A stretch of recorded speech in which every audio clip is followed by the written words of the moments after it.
មេរៀនទី6នៃគ្រូជោគជ័យ The Magic of Mentorship បាទខ្ញុំហៅថាគ្រូដឹកដៃឬក៏អ្នកណែនាំគឺជាអ្នកដែលធ្លាប់ដើរលើផ្លូវដែលយើងកំពុងដើរហើយអាចផ្ដល់នៅការយល់ដឹងដំបូន្មាននិងការគ្រប់គ្រងផ្សេងៗបាទពួកគាត់អាចជួយយើងជៀសវាងនៅហានិភ័យដែលទូទៅកើតឡើងញឹកញាប់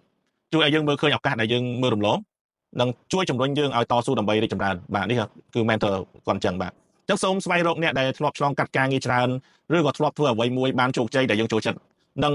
កោតសរសើរបាទហើយគាត់ជាអ្នកដែលចូលចិត្តចែករំលែកបាទយកមកធ្វើជាគ្រូណែនាំឬគ្រូដឹកដៃយើងទៅបាទគ្រូដែលល្អនឹងជួយឲ្យ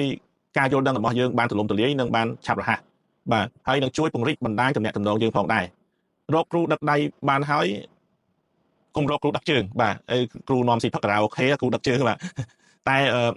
សូមជឿគ្រូបាទដោយចំណេះបាទត្រូវហ៊ានសួរវែកញែកបាទបកកកាយបាទឲ្យបកស្រាយតាមលក្ខណៈវិទ្យាសាស្ត្របាទកុំឲ្យគ្រូនិយាយដែរជឿគ្រូទៅអានឹងគឺកុំជឿបាទហេតុអីបានត្រូវជឿហេតុអីអ្វីដែលកើតឡើងហើយអ្វីដែលត្រូវធ្វើហ្នឹងគឺជាអ្វីដែលត្រូវធ្វើបាទអញ្ចឹង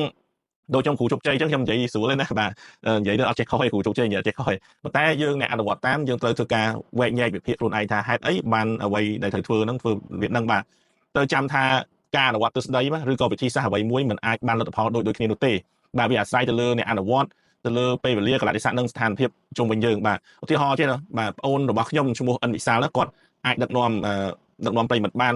ដឹកនាំបង្ហាញអំពីការសរសេរកូដកុំព្យូទ័របាទឬក៏បង្កើតកម្មវិធីកុំព្យូទ័រដោយសារគាត់បានបង្កើតស្នាដៃជាច្រើនដែលអន្តរជាតិទទួលស្គាល់បាទគេទិញស្នាដៃគាត់ទិញទាំងគាត់ទៅបានទៀតបាទហើយប្អូនខ្ញុំអិនវិចិត្របាទគាត់អាចប្រាប់វិធី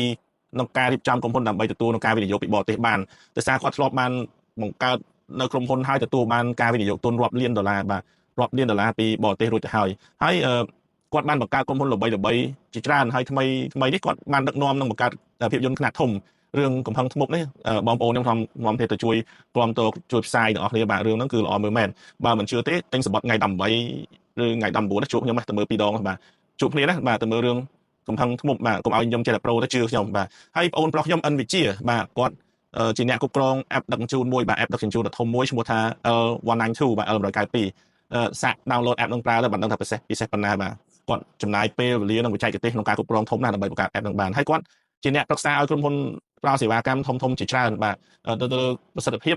និងការរៀបចំប្រព័ន្ធដឹកនាំក្រុមហ៊ុនមួយច្បាស់លាស់បាទអញ្ចឹងគាត់ជួយផ្ដល់យោបល់នឹងបានបងអូនស្រីខ្ញុំអិនបាយ៉ានបាទឬក៏សូវីណាដែលបងប្អូនស្គាល់តាមក្នុង TikTok នេះចាំសួរគាត់រឿង Mobile Legend ណា game Mobile Legend ឬក៏សួរគាត់ថាមិនបាននៅក្មេងម៉េះបាទឬក៏